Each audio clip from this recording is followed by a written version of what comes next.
What up, everybody? Welcome to the best of everything.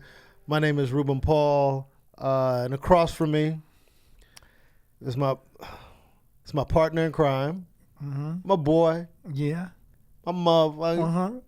Why he got dude? I'm just doing what you're doing. I'm following your lead. Yeah, you don't gotta mimic me. Oh, okay. This is my boy. This is my dog. It's the one and only I'll just sit like this then. Johnny Sanchez. How are you guys? How is everybody? Come on, man. Okay, yeah. Come on, man. Come on. Episode. This is our second episode. Yep. So I'm excited, man. How are you doing? Moving good, man. I'm good. You good? Yeah, I'm happy. Man. I'm enjoying this. I'm excited, man. I'm glad we're finally doing it. We've talked about this a long time. We've talked about doing it, and everybody has a podcast, so why not us have a podcast? It's like, man, Yeah. It's almost weird as a comic if you don't have a podcast.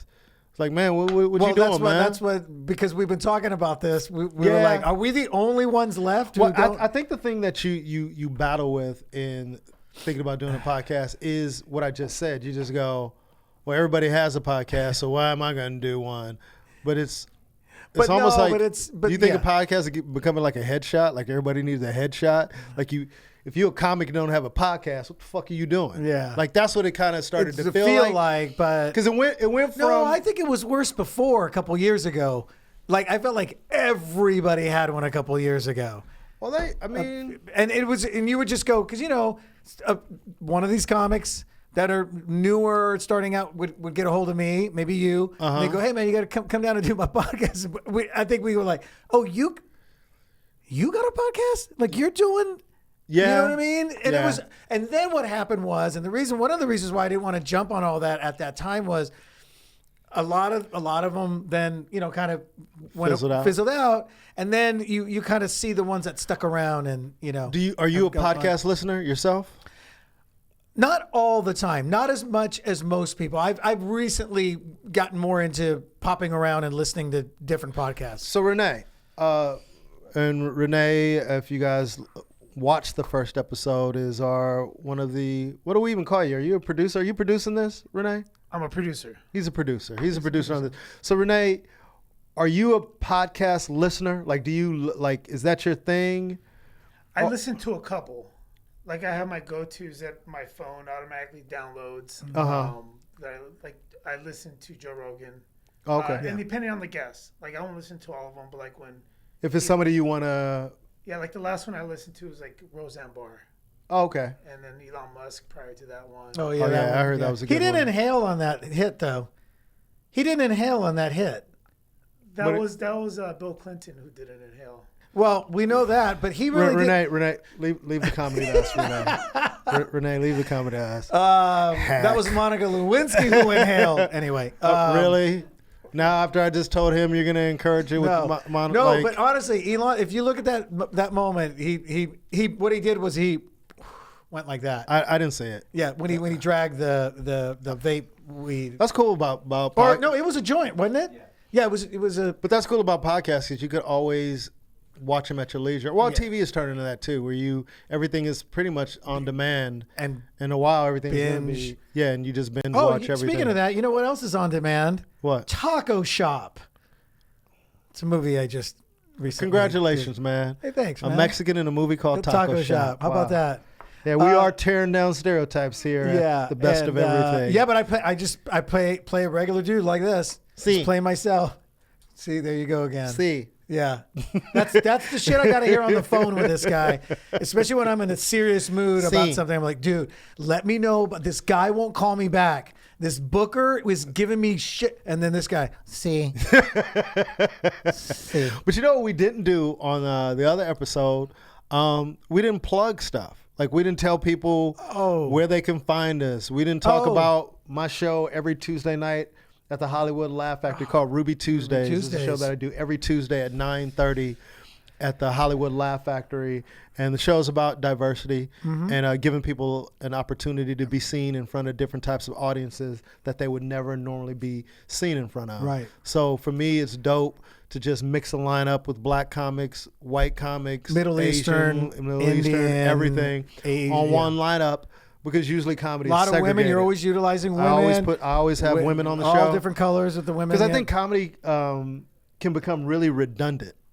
And it has been. And let me just say for the record, and me and you have talked about this, and I've talked about this on other shows, is Black rooms, Latino rooms, Asian rooms, all that shit is necessary. Like, you do need those rooms because a lot of these other clubs aren't giving people the opportunities. Yeah. So when I thought of Ruby Tuesdays, I was like, you know what? All of them together. Yeah. Literally. Like, in shout out to Jamie Masada who gave me an opportunity to do the show and believed in the vision of what the show was, or what I wanted the show to be. And it's like, dude, these lineups, man, not every show needs to be that. Like, some people might not want to go to a show like that. With a mix. Yeah, they might want to go to, but I've done all those shows. Yeah.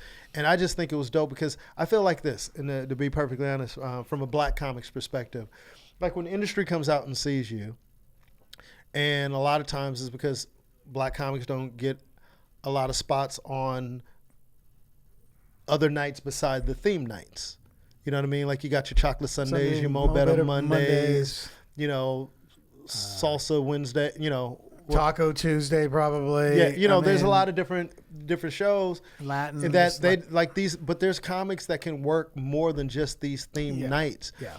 So it was a way for me to show people like, yo, there might be some comics, some hood comics, but different audiences can respond to them and like them and enjoy what they do. And it's so cool for people, I think, as an audience to discover comics they would never normally ever see. Because they're not going to tune into but some of those. But can I tell you my favorite part? My favorite part, aside from the audiences getting to experience a variety, is comics getting to meet comics that they had no idea. It's like, yo, you both are out there getting it, making money.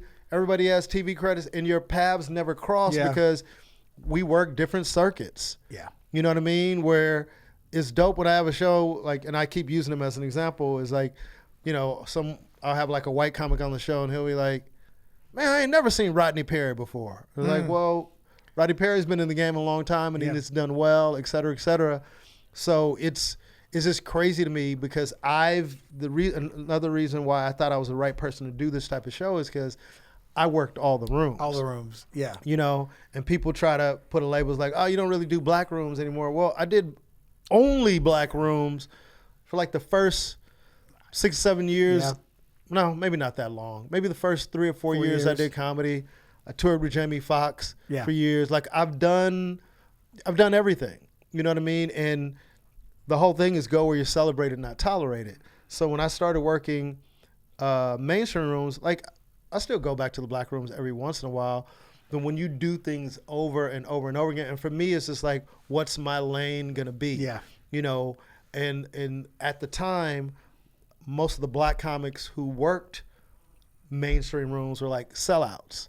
So there needed to be a new wave of Black conscious comics that could perform in front of any type of audience that gave a different perspective. Right. Where we're not a monolithic group. You know what I mean? Yeah. We're all different. No two Black people are the same.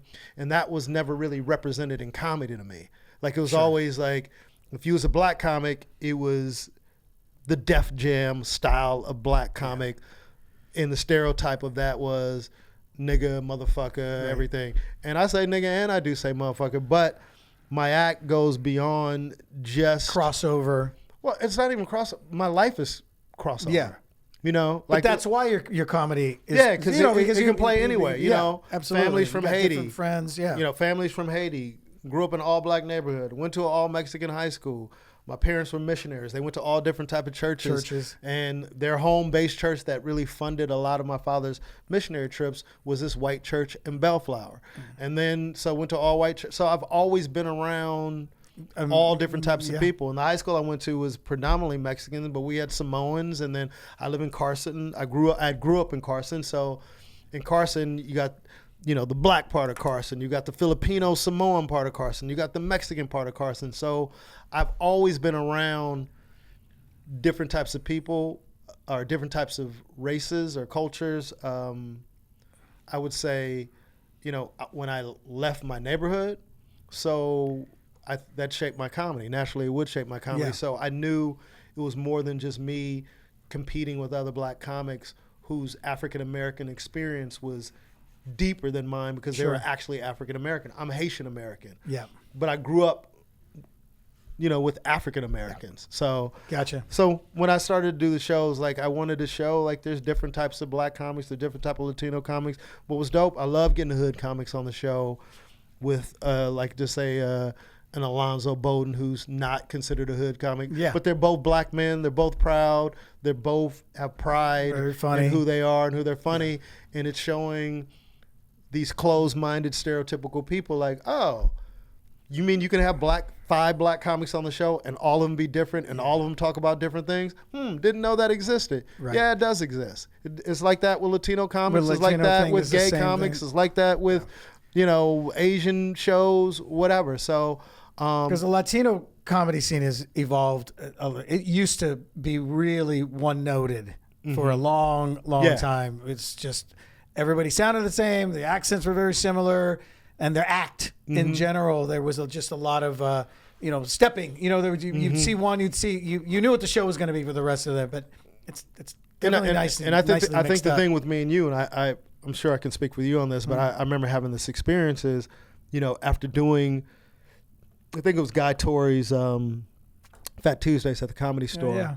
And I remember doing the show, and all the comics were black, and I remember having a good set, and it was one of those nights where like everybody killed, and somebody came up to me and was like, "Yo, like you were hilarious," and I said, "Thank you," and you were very different from everybody else.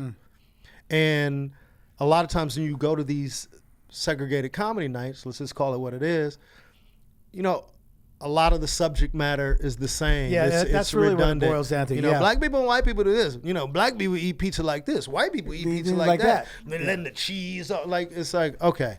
You know what I mean? So, everybody's, the topics are very clumped. Yeah. Like, why all you white people got to drive? And I say, no, they don't all drive. Yeah. So, it was a lot of that. So that's kind of what my thought process was. And it's dope. So everybody celebrated. I love fucking hood comedy. I love intellectual black comedy. I love observational, like whatever it is. And no matter what race you are, you just come and do your things at Ruby Tuesdays, as long as it's original and as long as, you're serious about what you do. Right. And that's the concept. That's the concept of the show. Every Tuesday night at the Hollywood Laugh Factory, Ruby Tuesdays. But what I wanted to talk about, since we're talking about like our journey and our careers and everything, is like I went and saw A Star Is Born. I don't know if anybody saw A Star Is Born with Lady Gaga. The new one, yeah. Bradley Cooper directed the movie and starred in it. And let me just say this. Bradley Cooper is a powerhouse. Yeah. Just the fact, to be a good actor, I thought the movie was just well done, well directed, well acted. I'm sure Lady Gaga is going to get nominated for an Oscar. I've heard great things about it. It was just a really good movie, and she was dope. And I know you haven't seen it, but, and I'm not even ruining the movie if you guys haven't seen it. I just want to talk about a moment when I'm talking about defining moments. And it was one moment that blew me away in the movie as a comedian, as somebody who's striving to do more in the industry, whether it be film and television, in front of the camera.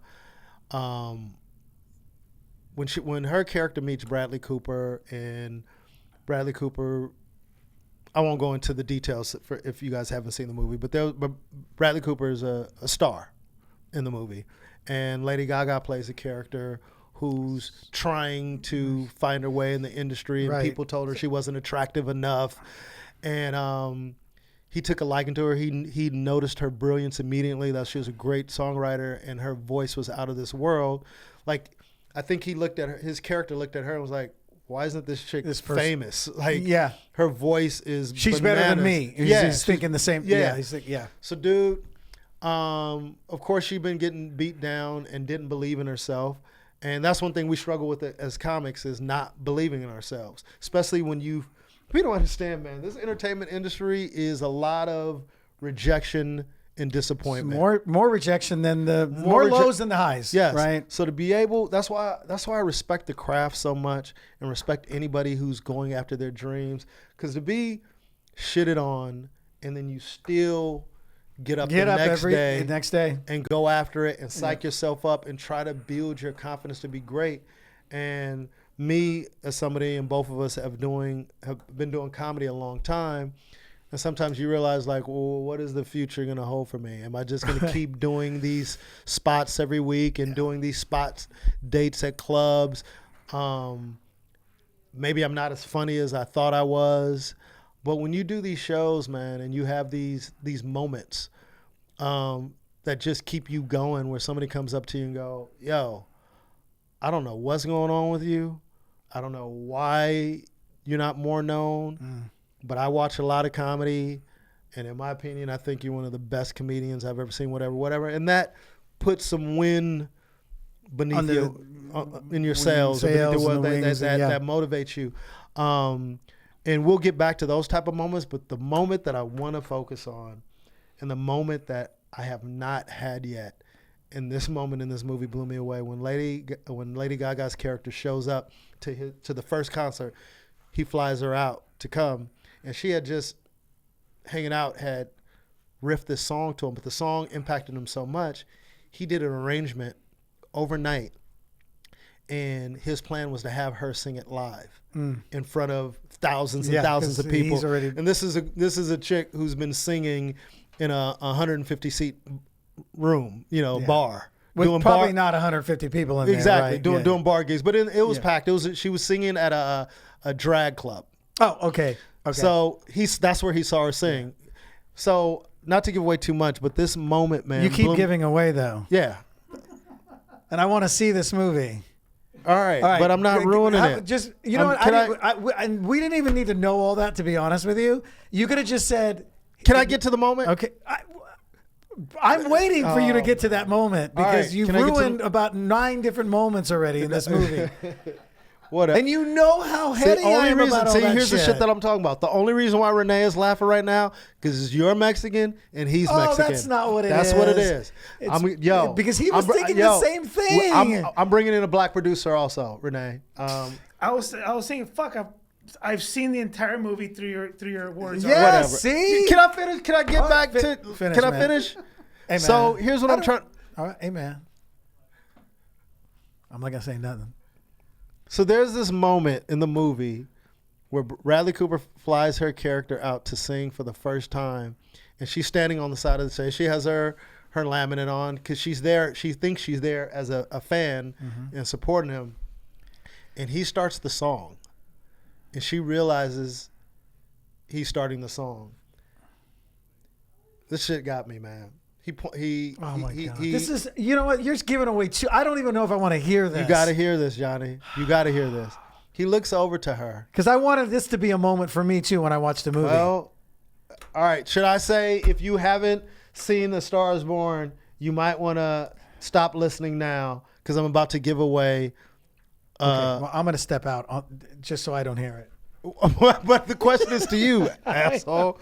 No, I'm kidding. So the point is this: he looks over to her as the song is playing. Renee, you gotta trip. So he's looking over there as the song is playing, and he waves her to come out. And she's looking at him like, "I'm not." And she says, "She goes, I'm not going out there." And then everybody's like, "He's like, come on out." And there was a look on her face, man, where she was trying to muster up the courage to come out to experience this moment. And you could tell she was terrified, she was nervous, she was excited. But Johnny, there was a look on her face. She took a deep breath, and you could see that she said to herself, "Fuck it. What do I have to lose?" Yeah. And Johnny, the look on her face, and when she walked out, I looked at her like, just as being in the movie theater, but seeing people have had that moment, I was like, wow, her life is never going to be the same, ever. Yeah.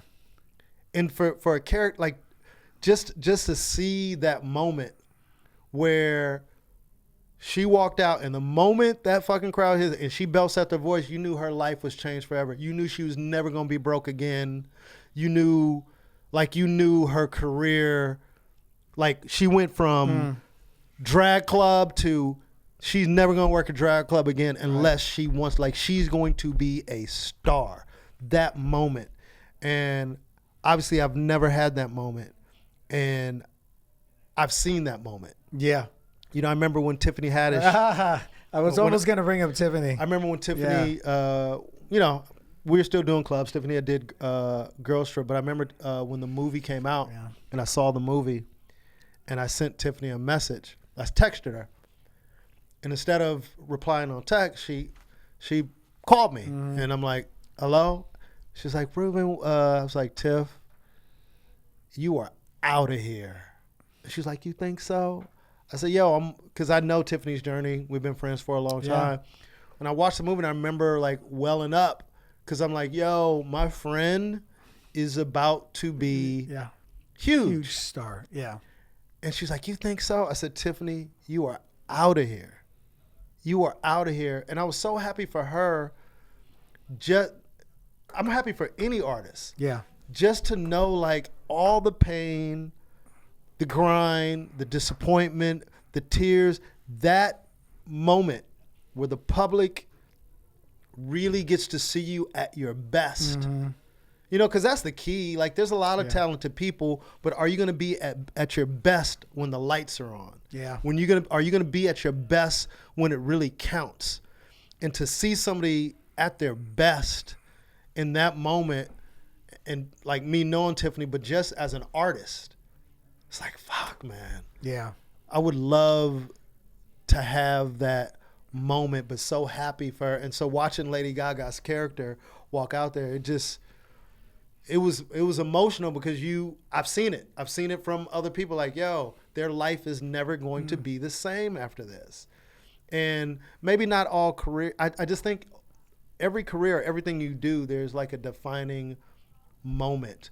You could think of baseball players or football players or basketball players where you know, whoa, that was a defining moment for that person. Right. You know, was it a high school game? Was it a college game? Was it, you know what I mean? Where, you know, Tom Brady, when he made that comeback and he won that Super Bowl. But that final drive when they kicked the field goal to beat the Rams when they won their first Super Bowl after they cheated and everything. But after they won that first Super Bowl, but you kind of knew from Tom Brady, like, he'd arrived. That moment where that was arrived. I mean, that was even that they still show that image when he's looking at his sisters. Yeah. When the confetti's coming down and they always go back to that because he literally was almost like Tiffany going, really? You think? Like, he literally was going, I can't believe I just won. You know, when he went in for another defining moment is Drew Bledsoe getting hurt, man. And he had to put on the helmet and he ran out there. And that, like, isn't it funny how changed think about that, dude. Yeah. Bledsoe doesn't get hurt. At what point in what year does he get his chance? He probably doesn't get his chance because he might have been drafted to somebody Drew Bledsoe else. was, you know, rightfully so. He was the starter and he was just a more talented quarterback. Yeah. And I think when he went down, like a lot of time people don't realize in sports, when your star gets hurt and the guy goes in, you kind of condense everything and simplify everything for the backup. You know, there's certain plays you would run for Drew Bledsoe that you wouldn't run for Tom Brady because he doesn't have the same arm strength or whatever. But just, you're talking about a series of events. Like, people a lot of times think it's like one thing that blows a person up. And there might be that project that gives you that moment where the world sees you and identifies you. But just think, if Bledsoe doesn't get hurt, we don't know who Tom Brady is. Possibly, yeah. Okay. If they didn't make that horrible tuck rule call, New England loses that game. Yeah. And New England loses that game. And we probably, who knows, maybe maybe Bledsoe's healthy the next year and Tom Brady goes back to the bench because he lost the playoff game. Yeah. We'll come back next year and Bledsoe's going to be our starting quarterback going forward, et cetera, et cetera. But the fact that Tom Brady fumbled the ball and the NFL interceded on New England's behalf, and he's even said that. And revert, absolutely, because he said he was like, "Oh, this is a fumble." When he got hit, he goes, "Man, it's a fumble." And just for the record, all you Boston people who want to call in and complain and say no, it was a rule that I don't think it had ever been called before, and then they got rid of it because it was bullshit. He fumbled the fucking ball. The game was over. Yeah. The Raiders won the game. The game was over. Yeah.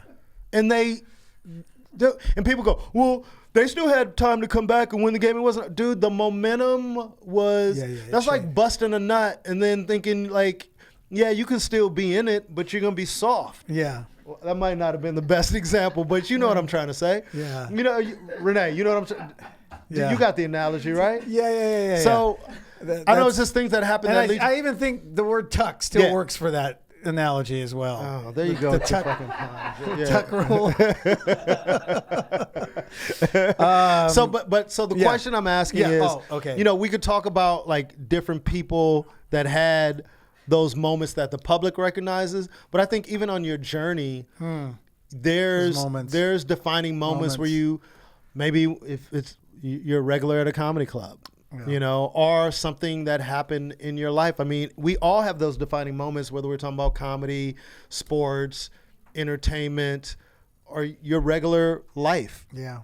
A defining moment for some people is going to prison, you know, getting arrested. Yeah, that chick. Or I was doing this, and that, and my friend got murdered. And I was like, you know what? I need to change my lifestyle and what I'm doing. I'm sure for my sister, a defining moment for her is when she went to the penitentiary. Mm-hmm. You know what I mean? Now, if prison ain't a defining moment for you to change your fucking ways, like, what is? Yeah. You know? So my question to you is, what are some of your favorite defining moments of people you might have seen? And it could be like, dude, here's a defining moment when Mariah Carey performed on the Arsenio Hall show.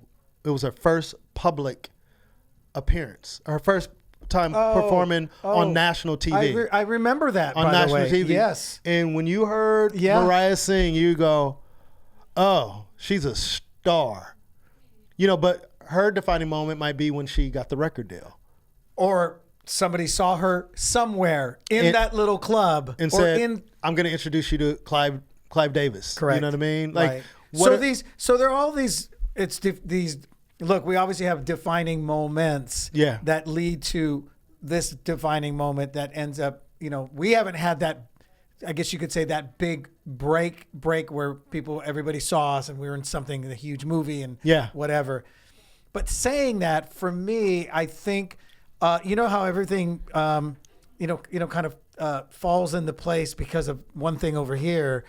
I think that it's me getting the opportunity to move to LA. Because, well, as you're telling me this, I was like, you know what?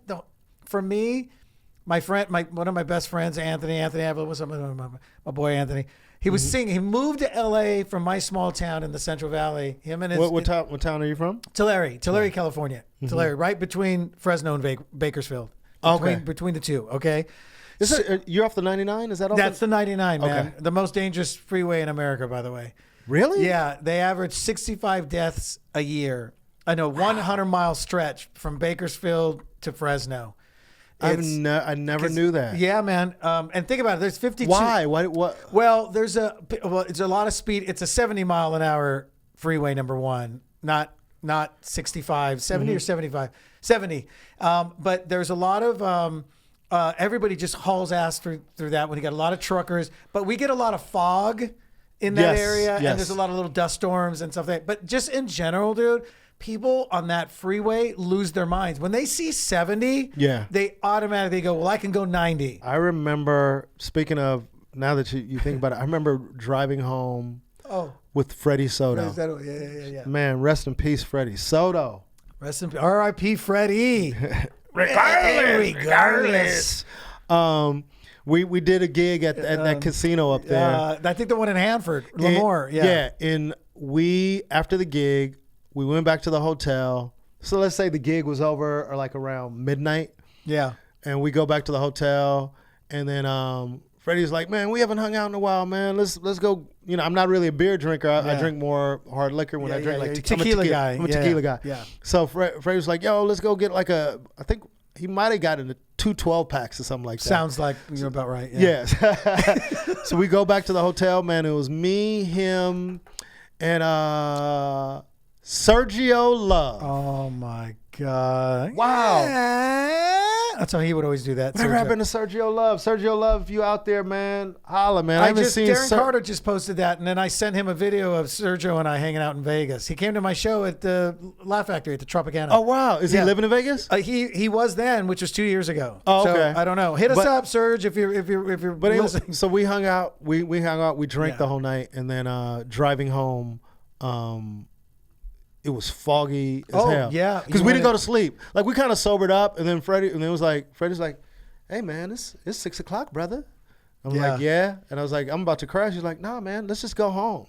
And my dumb ass, for some reason, was like, "Yeah, let's just go home," not realizing it's a 3.5 hour drive. And man, my eyes were burning. But I remember the fog all the way back. But I'm sorry to cut you off because no, that's right. We kind of went off track. But back to you. Yeah. Defining moment of your friend Anthony moving to LA. He'd already been living in LA for 6 months. Yeah.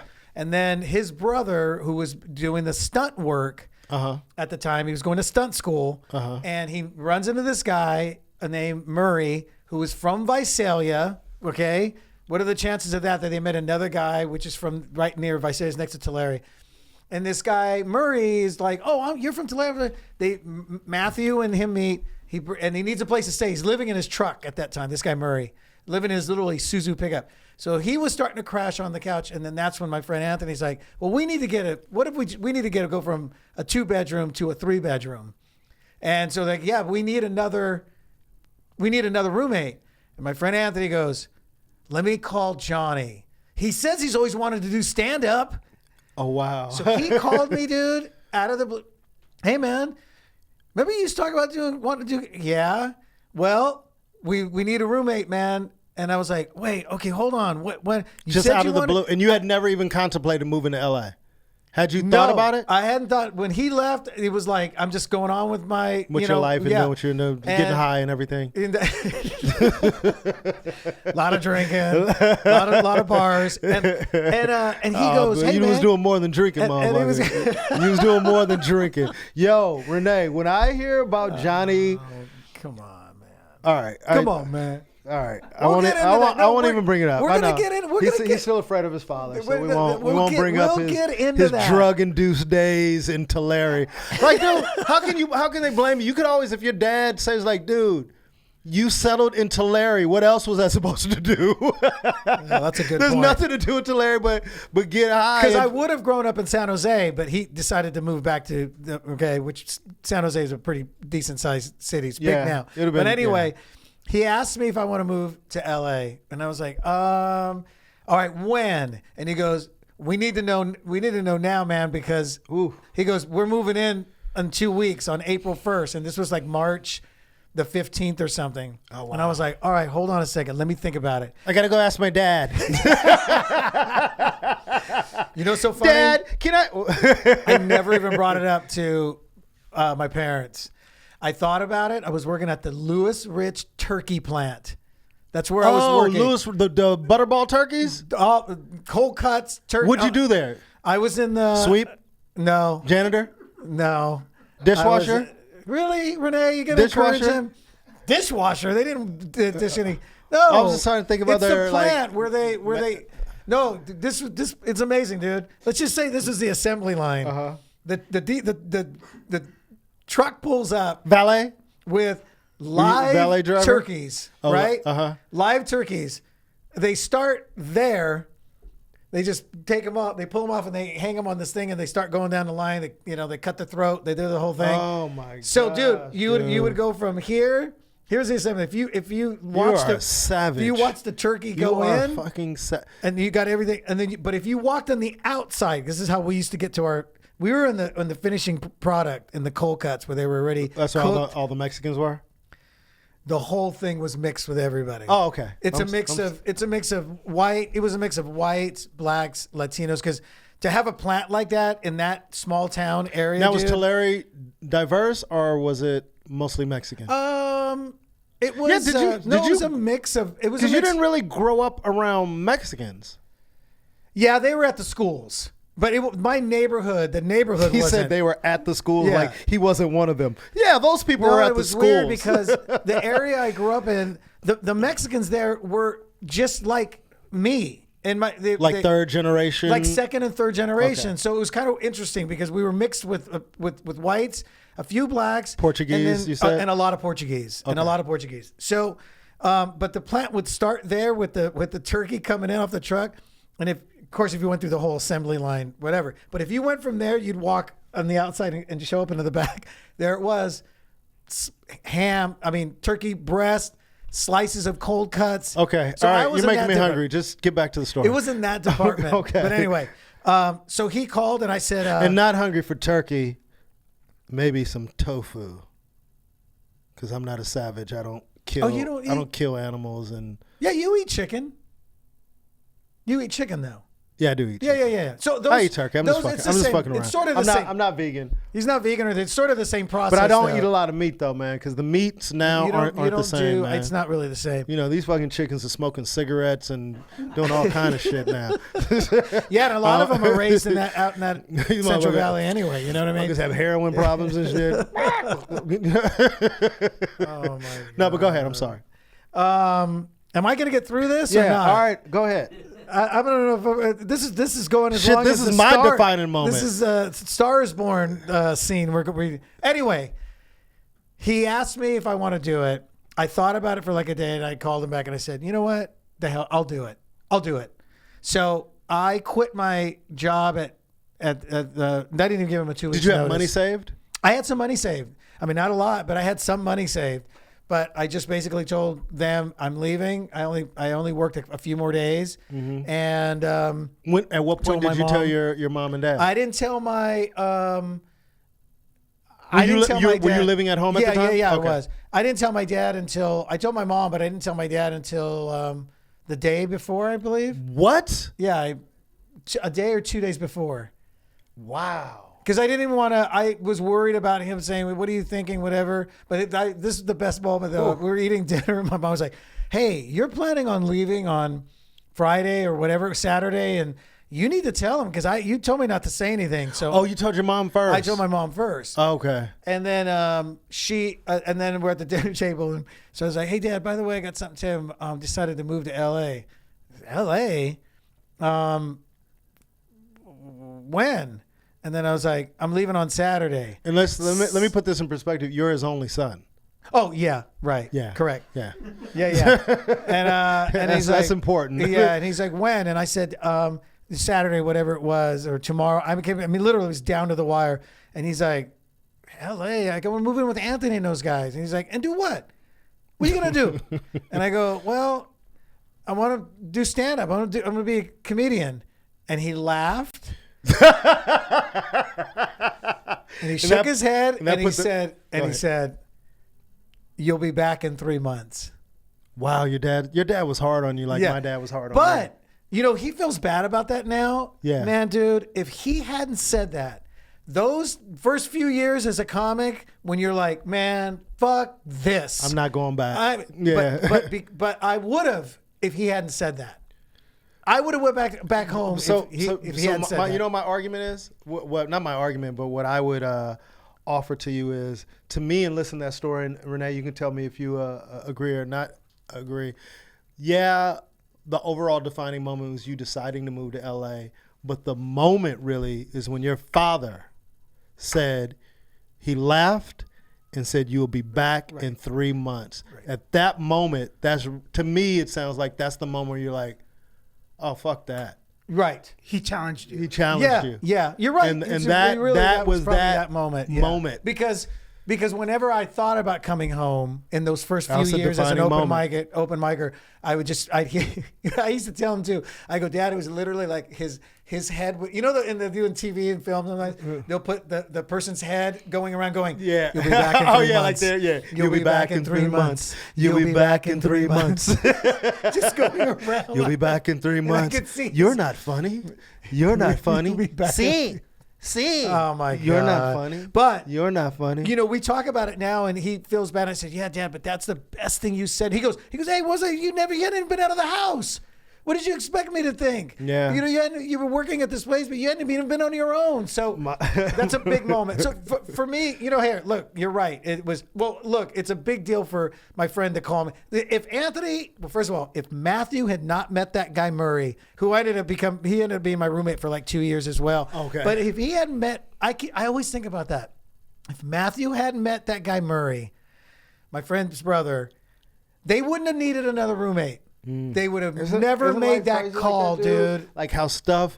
That's why they say nothing happens by chance. By chance, and everything happens for a reason. Yeah. That to me is, I would think about that later. I'm going, I would have never reached out to my friend Anthony going, hey man, I'm thinking about moving out there and I'll crash on your couch for a while. I would have never done that. Mm-hmm. So him calling me, and he even said later on, he goes, I'll be honest with you, man. I didn't think you'd come. I just threw it out there to throw it out there to see. He goes, it surprised the hell out of me that you called me a couple of days later and went, I'm in. And that was it, dude. I was there within a week. Mm-hmm. And talking about the 99, here was a little sign that as I drove the 99, it was raining in that area, which means the Grapevine was snowing. Which is, for those of you who don't know, the Grapevine, it's a connection from Southern California over to the valley. The San Joaquin Valley. San Joaquin Valley. And if it rains and it gets cold, it's a 4,000 foot level, it snows and they'll close the 99. So I'm driving and I'm past Bakersfield and they got the sign up, Grapevine closed. Now I'm automatically going, is this a sign? Yeah, it's not meant to be. So I pulled off. I called my dad on a payphone, and he goes, oh, you can take the 58. It's gonna take you. It's the Mojave way. It's gonna take you a lot longer, but you can go that way. Hopefully that's not closed. So I go into the liquor store. I get a map. He goes, look at the map. It's got the 58. Follow the 58. Isn't that crazy? Like, you come to call your dad. Hey, Dad, I'm lost. Because I knew he knew the highways out there. I didn't. Yeah. Right? So I go back. I jump on the 58. As I'm going through the 58, dude, that one probably should have been closed that night. Because as I get up to the elevation there, it's snowing so bad, Rube.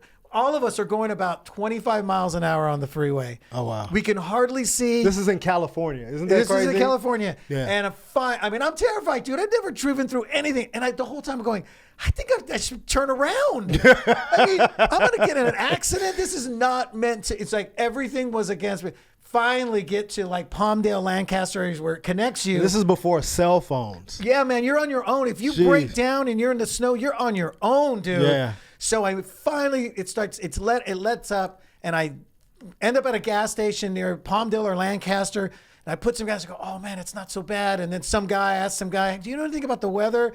And I remember the guy going, oh, it's going to get better from here on out. You're heading towards, south to Los Angeles. Sure enough, ended up on the 5, down the 101, got to the Woodland Hills.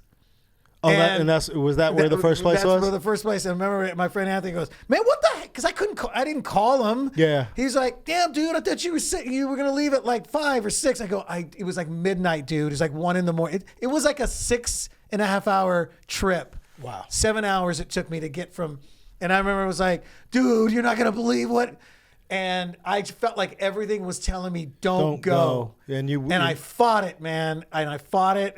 So that whole. And you've created a good life for yourself. You know what I mean? Yeah, man. I mean. Even with the ups and downs, and I always tell people this, at least I'm doing what I love to do. I might not be where I want to be. We don't have that at this the moment. house up on the, I've always, I always was like, I'm going to have that big house in Mulholland. And keep saying it. Like you gotta keep dreaming. It doesn't matter how old you are. You don't stop dreaming. This is dope to hear people's story because I'm born and raised here. Yeah. So what was what do you think was? Listen, we obviously we're gonna have to do a part maybe. Oh, definitely part 2 or 3 to these. Yeah. There's so many. And little these are questions that I would ask any guests that we have. Absolutely. That we're gonna have. What was it for me? For you? For me because without all that happening, I wouldn't have moved. Well, to me, so I ran a lot. When I mean run, I don't mean physically running. Just like my life didn't make sense. When I mean it didn't make sense is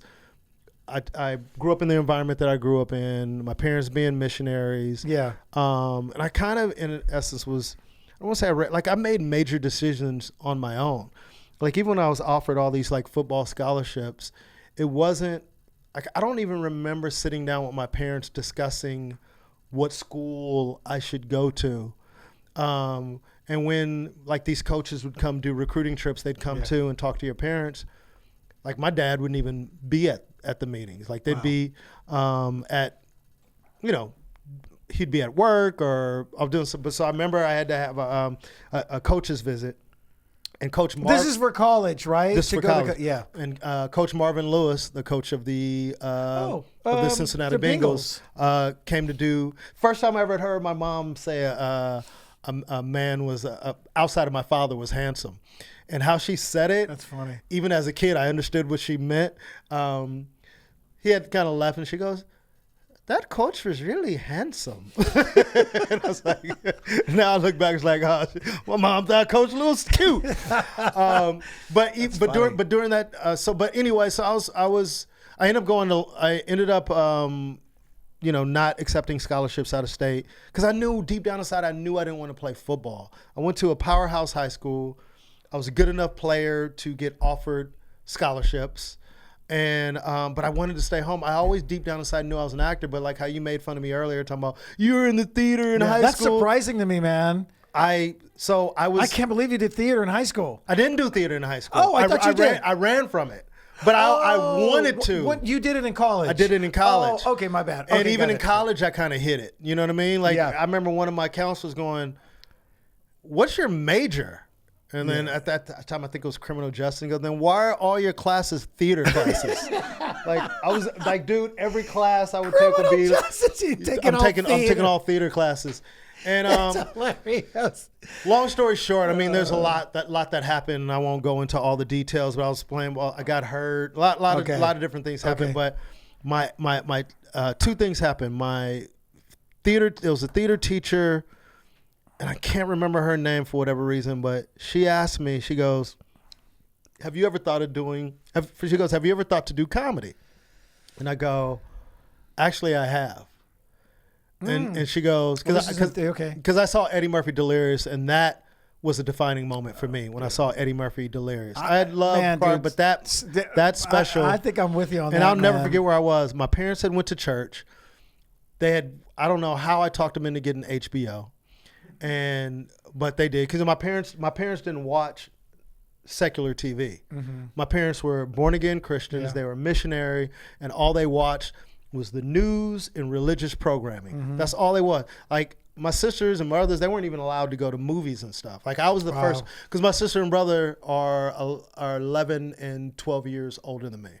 So they called me the accident. Yeah. So. I wasn't going to say it. I just let you say it. So my parents were exhausted. They were exhausted by the time, my sister was wild. Yeah, and, she broke them. She broke them, yeah. So my sister couldn't wear makeup and, just that whole, like the shit on Footloose, that movie Footloose. Yeah. You know what I mean? It was like really, my parents are really, imagine a Haitian Footloose. Man, I'm going to pitch that. A Haitian. To who? I don't know.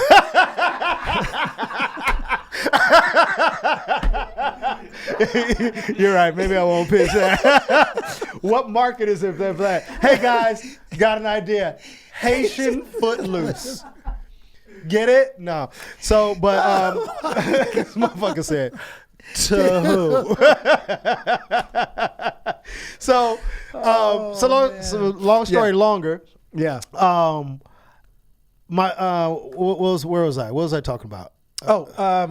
So the theater. So yeah, it was just very, very conservative. Have you thought about? I thought about So the whole point I was making about it was just crazy to even think that I would have HBO. That's right. We were talking about it. It would just be crazy to have it. And I remember not knowing it was going to come out. Kind of turned to HBO, and at the moment I turned it on, obviously Eddie Murphy Delirious came on. And I watched the whole thing, and I remember laughing so hard. I was crying, and I remember that moment. I go, "Wow, I want to make people feel how he's making me feel right now." Like I just that like when you get that hard laugh, like that feeling in your stomach, and your head kind of hurts and like You're from your laughing, you're eyes. wiping tears, Yeah. and just I felt so good in it. I don't know, in a corny way, and I always enjoyed making people laugh in high school. So that was sort of the defining moment. But to get back, my teacher asking me, have I thought about doing stand up? Also, her telling me that she thought I can be a working actor. Oh. And that I should take it seriously. And there was a guy by the name of Tracy Prince. Shout out Tracy Prince from Delamo. He was my barber. And I used to kill people in the barbershop when I used to go to the barbershop. And Tracy used to say, man, you always coming here fucking disrupting the barbershop and shit. You need to go get on stage. And at that time, even though I saw Eddie Murphy, I never even thought of like comedy clubs or where to go. Yeah, I didn't know anything about yeah. open mics. Yeah. I didn't know anything. I just thought it was Richard Pryor, Bill Cosby, Eddie Murphy, and whatever other black comedian, Red Fox. Yeah. Like, I didn't know that there were like the D.L. Hughleys and the Joe Torres and the Ricky Harris and Robin Harris. Like, I had discovered Robin Harris in high school. Okay. So but they were stars and celebrities to me. But I had never heard of D.L. Hughley, and I remember going to the Birdland West in Long Beach, and D.L. Hughley was the host that night. And I remember showing up, and it was packed with all black people. And this was before Def Comedy Jam or anything like. Yeah. I wasn't doing comedy. I just went to go watch. And I remember first thing I thought was like, damn, there's black comedians. Like, I only thought there was like 6 black comedians in the world. I didn't know there was out there black comics out there grinding and doing it. And I remember seeing DL and I told D this. He became a mentor later on. Soon after that, he became a mentor. I remember thinking to myself, damn, this dude is funny. Yeah.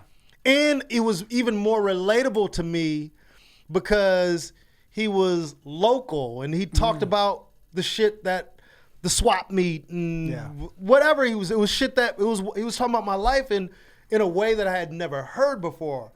And it blew my fucking mind. And I went to Tracy Prince. I was like, yo, that place is crazy, dude. I didn't know, like. Was this a comedy act? No, this was the Birdland West in Long Beach. You said that. That's right. It was the Birdland West in Long Beach. West, yeah. I was like, I didn't know that he was like, man. Long Beach. He was like, you should do comedy.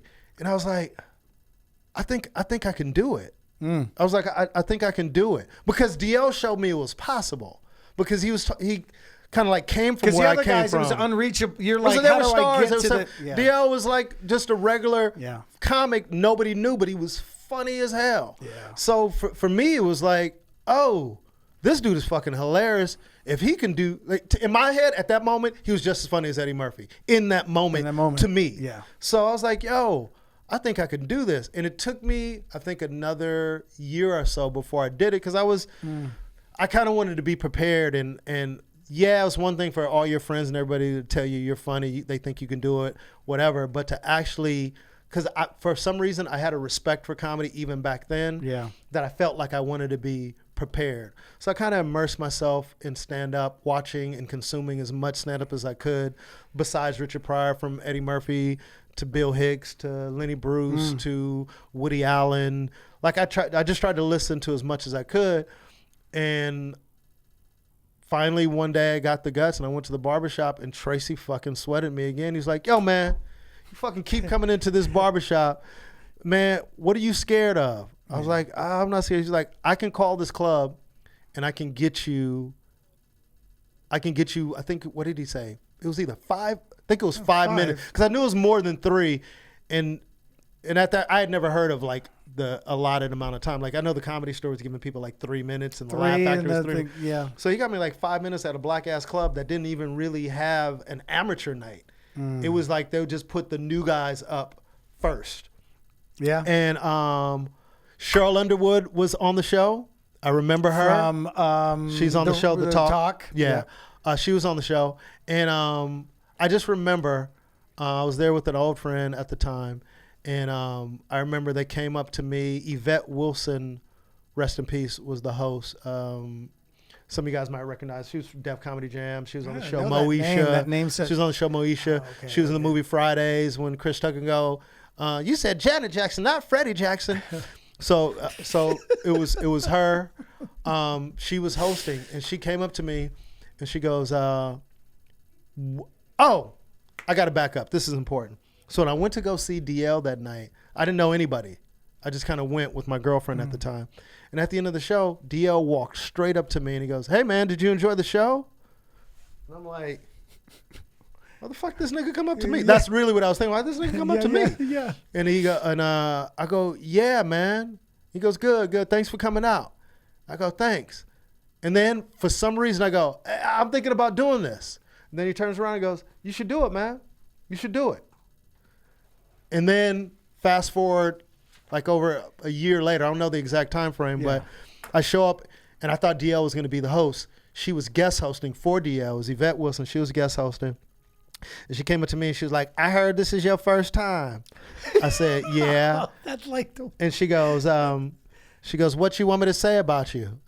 And I go, "It's my first time."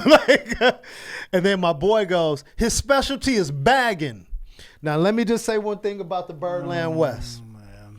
They had the funniest hecklers in the world by far. The reason why DL can handle hecklers so well, and I'll tell this to DL, and you can tell me, they used to tear his ass up sometimes. It wasn't like, he wasn't undefeated. That's how funny those hecklers. DL's a beast. Yeah. And I think partly because that room helped him become that beast, because these motherfuckers would come ready for you to stutter or for a joke. If a joke, this nut motherfucker, get your ass off stage.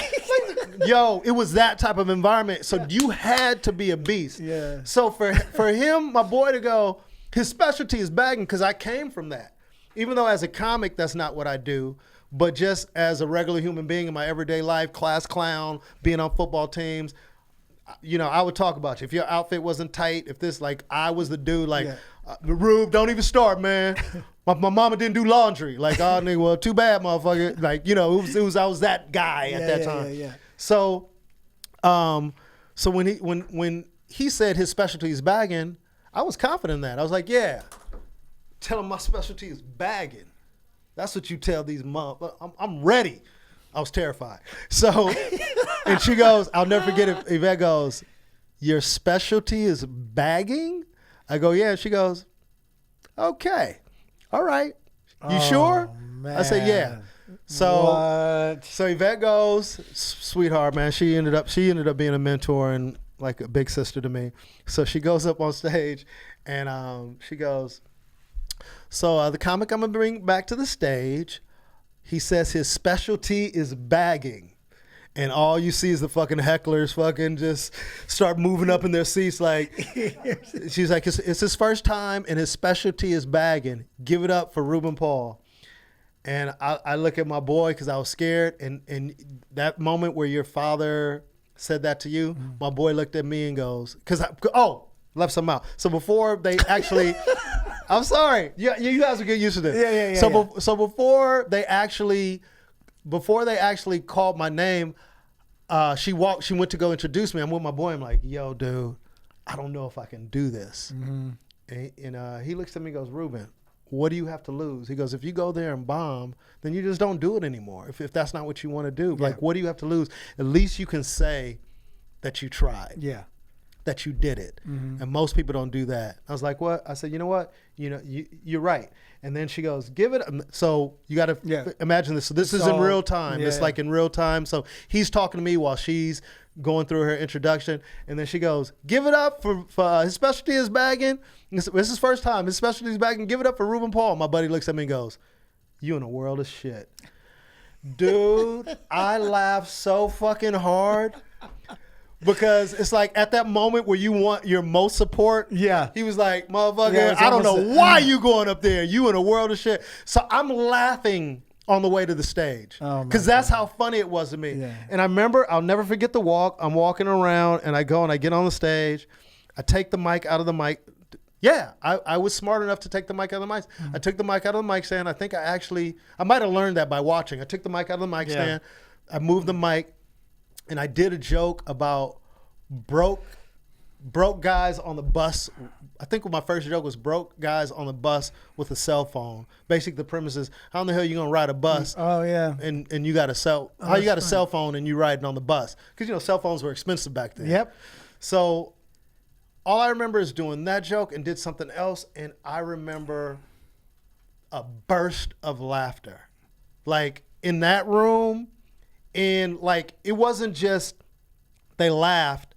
My punchline got an applause break. Wow. And I remember them laughing, and people gonna think this is crazy, but I swear on the memory of my mother and my father.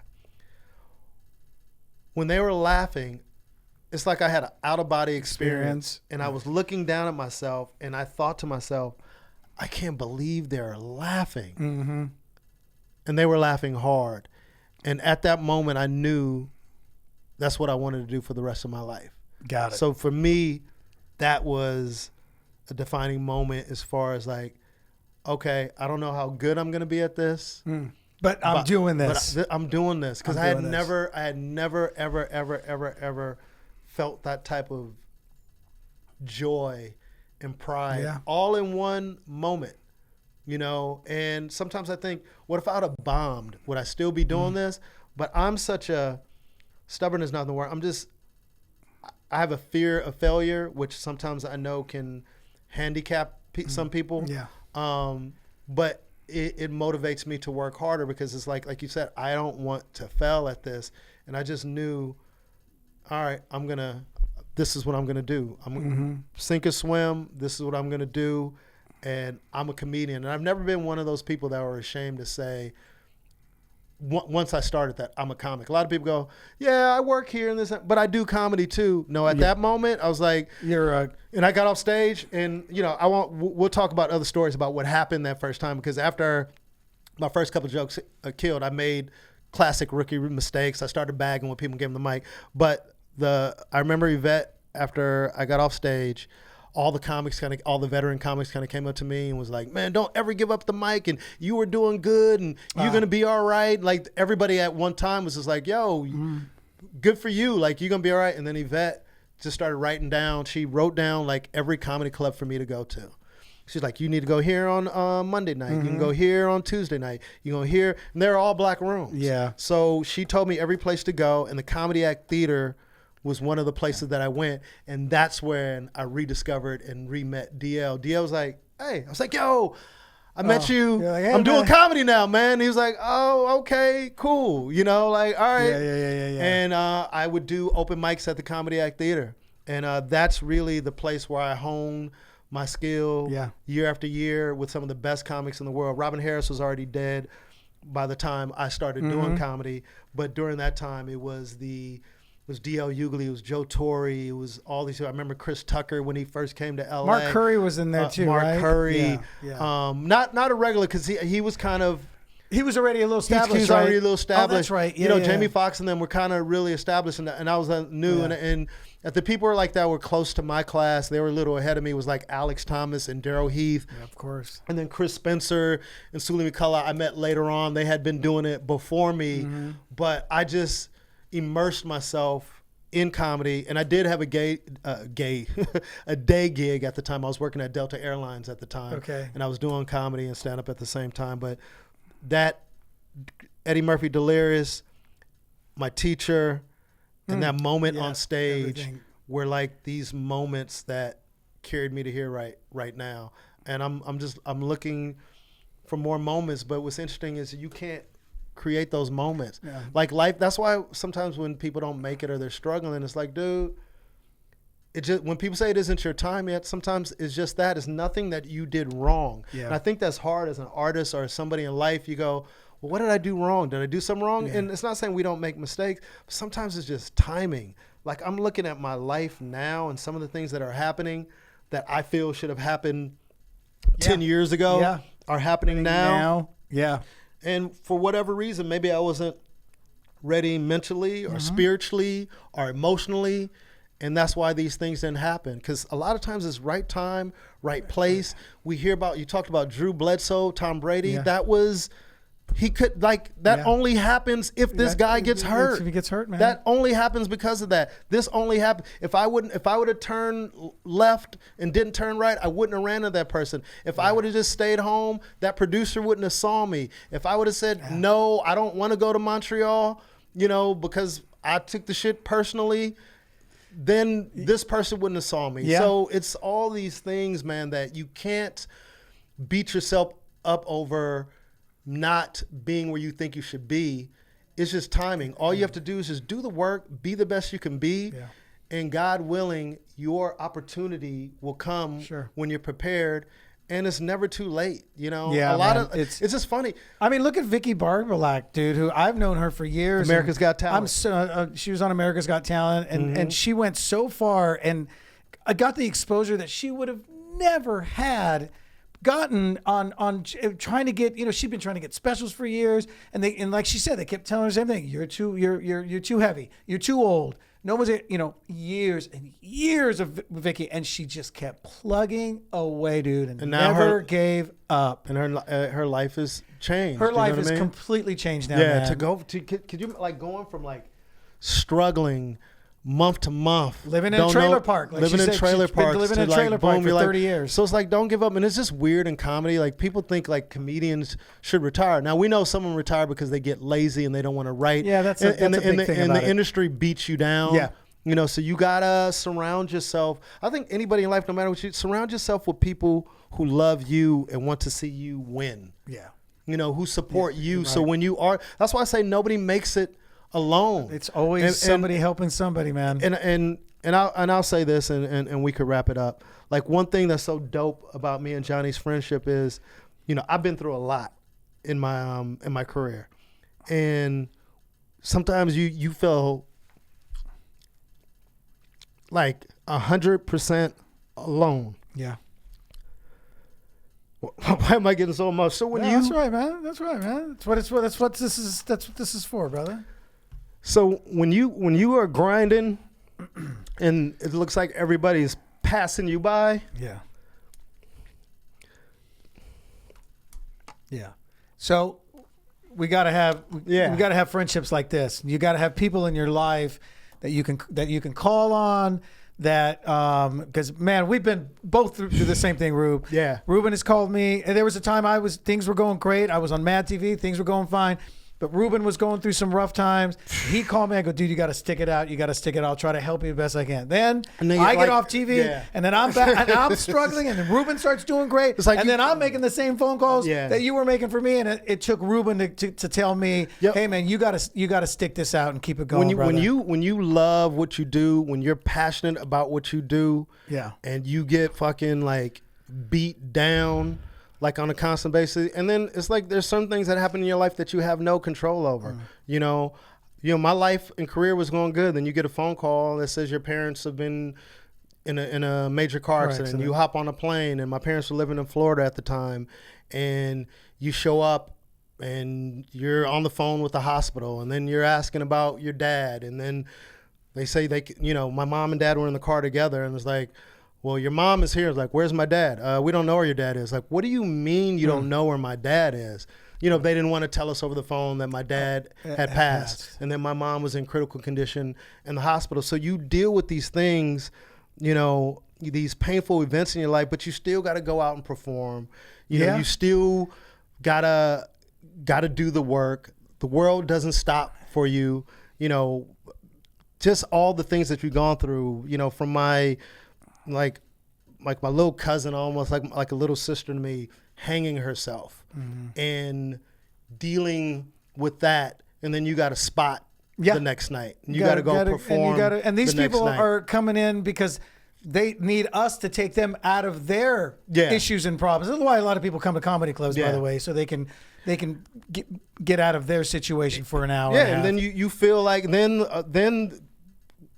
then the normal life shit happens, of just you have a bad set, or you had a showcase, and then this go well, and then you just feel damn, I'm drowning over here. So to have friends who are quote unquote more successful than you or doing better than you, encourage you and go, yo, dude, I don't know why it hasn't happened for you yet.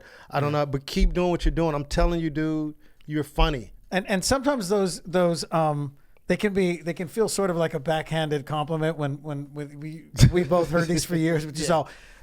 We don't see somebody for a while, and then we run into that comic and be like, damn, Sanchez, dude, what happened, man? Yeah. I mean, I thought, man, you're the dude. I tell, because some of them moved back to their state. What happened? What happened, dude? Because I went back to Boston, man, and I told everybody, there's this dude that's gonna break. He's gonna be huge. This is all happening in 2001, 2002, 2003, and and then they're like, man, what happened, dude? Because I kept waiting and waiting and waiting. When's that pop, that thing? Yeah. You know what I mean? Yeah. So it's just got to keep on keeping on, right? So whatever you're doing in life, surround yourself with positive people. Don't let anybody or anything deter you. Let anything or anybody. Thank you, Renee. Don't let anybody or anything deter you from what you're trying to do.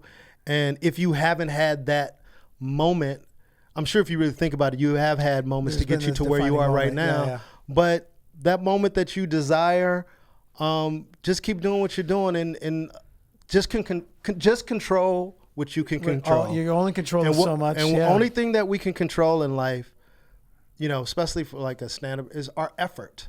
Yeah. That's all we can. It's our effort. We can't control the result, but we can control our effort, meaning our preparation and everything that we do. So continue doing that. Yeah. I mean, we can go on and on. We'll do 2 parts. I mean, I'm sure we'll get into this before, man, because it's a journey. Because there's so many other moments there. Yeah. My first time on stage, my first time being picked up as a regular somewhere. That's all stuff that we could just we'll drop talk these about every now and then. I think it'd be great, man, for other people in comics. But I watched that movie, A Star Is Born, seeing Tiffany Haddish and seeing other friends being like when Chris Tucker did Fridays and like when he did Def Jam. Like there's certain moments from outside looking in, like their moments might be different from them, but you just go, oh, when Chris Tucker did Def Jam the first time, when it went off, you go, he's out of here. Yeah, like there's those moments, and it's dope to see that. Yeah. And the goal is hopefully to one day have those types of moments for ourselves. Mm-hmm. So thank you guys for listening and watching. Best of everything. The best of everything. I'm Ruben Paul. Johnny Sanchez. This is my boy Johnny Sanchez. And look, every week we'll keep it 100 and we'll just talk about real things that, will help us be at our best in anything we do in life. And that's what the show is about. All right. Thank you guys. Oh, shit. You and Ruben. This is fucking awesome.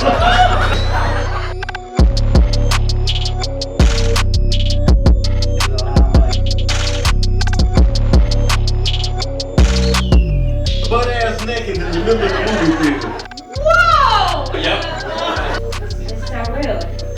Hell no. People laugh, white guy. You can still feel the heat. Somebody went, oh, it was a fucking joke.